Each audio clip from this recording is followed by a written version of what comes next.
क्या आप जानते हैं, दुनिया में सिर्फ 41 ऐसे देश हैं जहां पर गर्भपात यानी कि एबॉर्शन को संवैधानिक अधिकार दिया गया है और भारत भी इनमें से एक है। नमस्ते, मैं हूं doctor Shreya Chandak, gynaecologist and laparoscopic surgeon, Parbhani.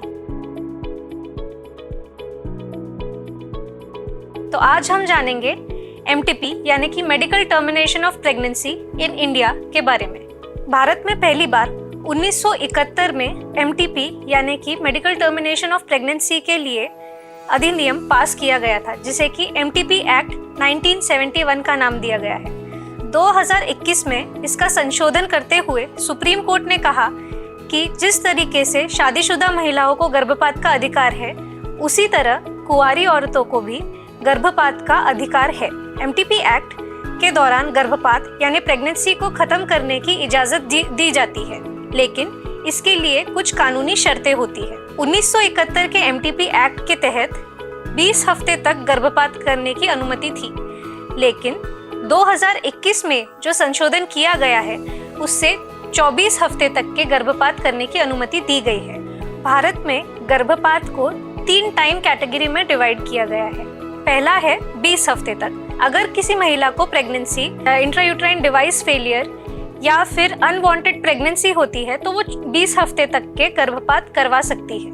दूसरा है 20 से 24 हफ्ते। गर्भपात तभी किया जा सकता है जब ये प्रेगनेंसी किसी रेप के वजह से ठहर गई हो या फिर बच्चे के जिंदा बच पाने की संभावनाएं बहुत कम हो या माँ की जान को कोई खतरा हो। अगर प्रेगनेंसी के दौरान महिला का तलाक हो जाता है या महिला विधवा हो जाती है तो भी इसके लिए अनुमति दी जा सकती है, लेकिन 24 हफ्ते के बाद में गर्भपात करने के लिए कोर्ट से स्पेशल परमिशन की जरूरत होती है। अब MTP किस प्रकार से करी जा सकती है?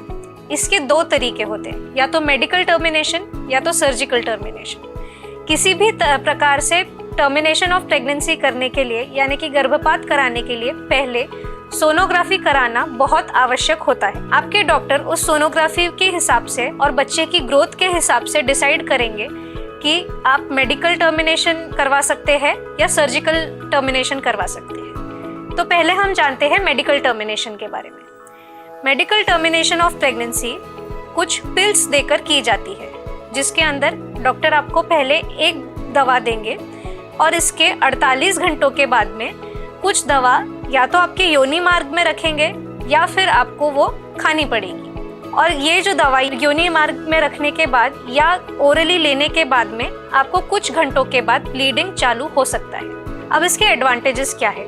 इसके अंदर आपको कम खर्चा लगता है, भूल की ज़रूरत नहीं होती, एडमिट रहने की ज़रूरत नहीं होती और इसका सक्सेस रेट 90% है। अब इसके डिसएडवांटेजेस क्या है?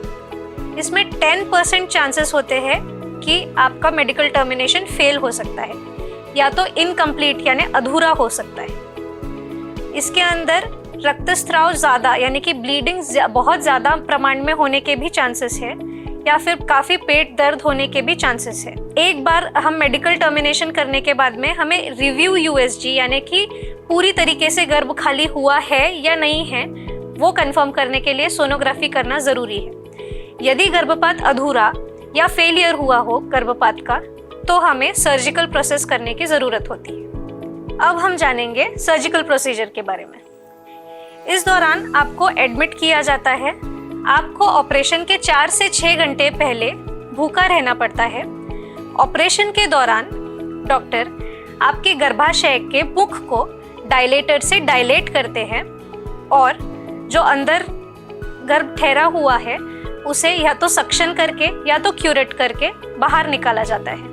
अब इसके एडवांटेजेस क्या होते हैं? इसका सक्सेस रेट 98 to 100% है।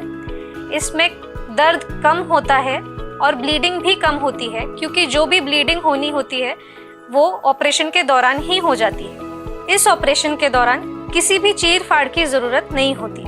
अब हम जानते हैं इसके नुकसान के बारे में यानी कि डिसएडवांटेजेस। ये एक कंपैरेटिवली एक्सपेंसिव प्रोसीजर है क्योंकि इसके अंदर ब्लड इन्वेस्टिगेशन यानी खून की जांच और मेडिसिन थोड़े ज़्यादा लगते हैं और इसमें भूल का रिस्क भी होता है। कभी कभार इसके अंदर इन्फेक्शन या गर्भाशय में एक छोटा सा परफोरेशन यानी कि गड्ढा होने के भी चांसेस होते हैं। इसका एक रेयर डिसएडवांटेज है एशरमैन सिंड्रोम, जिसके अंदर गर्भाशय जो है वो अंदर से चिपक जाता है, जिसके वजह से आगे आपको पीरियड्स के दौरान यानी मेंसेस के दौरान प्रॉब्लम्स आ सकती है। तो ये हुआ MTP यानी मेडिकल टर्मिनेशन ऑफ प्रेगनेंसी के बारे में। अगर आपको इसके बारे में और भी कुछ प्रश्न हो तो नीचे दिए गए कमेंट बॉक्स में या फिर नीचे दी गई लिंक और नंबर पर आप हमें संपर्क कर सकते हैं। अगर आपको हमारा वीडियो अच्छा लगा हो तो प्लीज़ इसे लाइक, शेयर और हमारे चैनल को सब्सक्राइब कीजिए।